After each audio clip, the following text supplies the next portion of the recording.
Hello నమస్తే అందరికీ welcome to the Pudi's kitchen. మరో రెసిపీతో మీ ముందుకు వచ్చేసాను. ఈరోజు కాకరకాయతో 2 రకాల వంటకాలు ఎలా చేసుకోవాలో చూద్దామండి. కాకరకాయ బిట్టర్గాడ్ అంటారు కదా, కాకరకాయతో వేంపుడు, కాకరకాయ డ్రై కర్రీ ఎలా చేస్తారో చూద్దాము. ముందుగా కాకరకాయని నీట్గా కడిగి తడారిపోయేంత వరకు పక్కకు తీసి పెట్టేసి, లేకపోతే బట్టేసి తుడిచేసి దాన్ని ఇలా స్లైస్ చేసి అంటే సన్న సన్న ముక్కలుగా కోసేసాను. మనం కాకరకాయని డ్రైగా లేకపోతే ఇలాగా ఫ్రై లెక్క 2 రకాలుగా చేసుకోవచ్చు. మీకు చూపించడానికి కొంచెం తీసి పెట్టానండి పక్కకి. ఇది ఏం చేశాను, ఎలా చేశాను అంటే, అది స్లైస్ చేసి తగిన ఆయిల్లో వేసి వేయించాను అన్నమాట. ఇదేమో ముక్క మెత్తగా వచ్చి ఉంటుంది. నేను ఇందాక స్టార్టింగ్లో మీకు చూపించింది ముక్క కొంచెం క్రిస్పీగా క్రంచీగా ఇలా వస్తుంది. ఇలా రావాలి అంటే ఆయిల్లో మామూలుగా స్లైస్ చేసిన కాకరకాయ పీసెస్ని ఇంత డీప్ రోస్ట్ చేసుకోవాలన్నమాట. డీప్గా రోస్ట్ చేసుకొని దాన్ని ఎత్తేసేయాలి. మనం పూరీని ఎలా అయితే దేవేస్తామో ఆయిల్లో నుంచి అలాగా వీటిని డీప్గా రోస్ట్ చేసి ఇలా క్రిస్పీగా అంటే ఒత్తితే కూడా కొంచెం గట్టిగా ఒత్తాల్సి వస్తుంది. క్రిస్పీ క్రంచీగా మనకు ఇది అయ్యేంత వరకు డీప్ రోస్ట్ చేసుకోవాలి. చేసుకున్న దాంట్లో ఇదిగోండి ఇలాగా అది అయ్యేంత వరకు కలుపుతూ ఉండాలి, లేకపోతే మాడిపోతే టేస్ట్ రాదనమాట, చేదవుతుంది. ఆల్రెడీ ఇది చేదుగానే ఉంటుంది. ఇది హెల్త్కి చాలా మంచిది.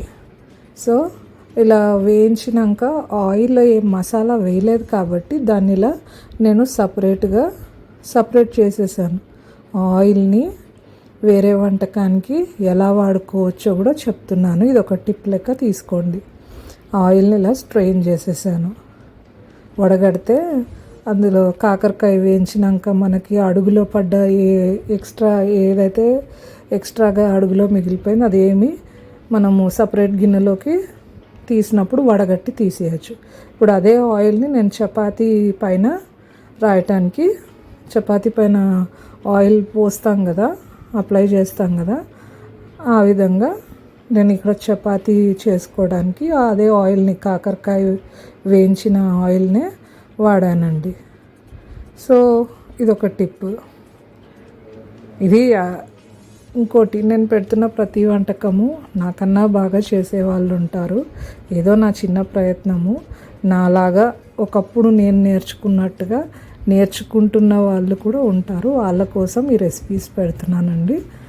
తప్పకుండా లైక్ చేస్తారని, సబ్స్క్రైబ్ చేసుకుంటారని, షేర్ చేస్తారని నమ్ముతున్నాను. ఇప్పుడు అలా డీప్ ఫ్రై చేసిన ఈ కాకరకాయకి ఇలా కారం వేసుకున్నాను. 2 స్పూన్స్ కారము, చిన్న స్పూన్సే వాడతానండి నేను, పెద్ద టేబుల్ స్పూన్స్ వాడను. సో చూస్తున్నారు కదా, ఇది స్టీల్ స్పూన్ అయినా కూడా ఐస్ క్రీమ్ స్పూన్ స్టైలే ఉంది. ఉప్పు కూడా మీకు టేస్ట్కి సరిపడేంత వేసుకోండి. వేసుకొని ఉప్పు కారం ఇలా వేసుకొని ఇలా కొంచెం షేక్ చేస్తే మొత్తం మిక్స్ అయిపోతుంది. అది మిక్స్ అయ్యేటట్టుగా షేక్ చేసుకోండి. ఇలా కొంచెం కదిపిస్తే మొత్తము మసాలా అన్ని కాకరకాయ పీసెస్కి అంటుకుంటుంది. సో ఇది డ్రై ఐటమ్ అండి. ఇలా చేసుకుంటే బాగుంటుంది. ఇది కొంచెం మెత్తగా కర్రీలాగా ఉంటుంది. ఇది కర్రీలాగా ఫ్రై ఐటము, ఇది roast item. So fry item ఎలా చేయాలో కూడా చూపిస్తాను రండి. ఇలా కాకరకాయ ముక్కల్ని స్లైస్ చేసి ఆయిల్లో ఇలా వేయించుకుంటున్నాను. దీనికి ఉల్లిగడ్డలు, అల్లం పేస్టు ఇవన్నీ వేసే అవసరం లేదండి. డైరెక్ట్గా ఆయిల్లో వేసేసి ఒక్కవేళ మనము ఆనియన్స్ వేసుకొని రెగ్యులర్ కర్రీస్ ఎలా చేస్తాము అంటే కూడా అదొక రకమైన టేస్ట్. అలా కూడా ట్రై చేయొచ్చు.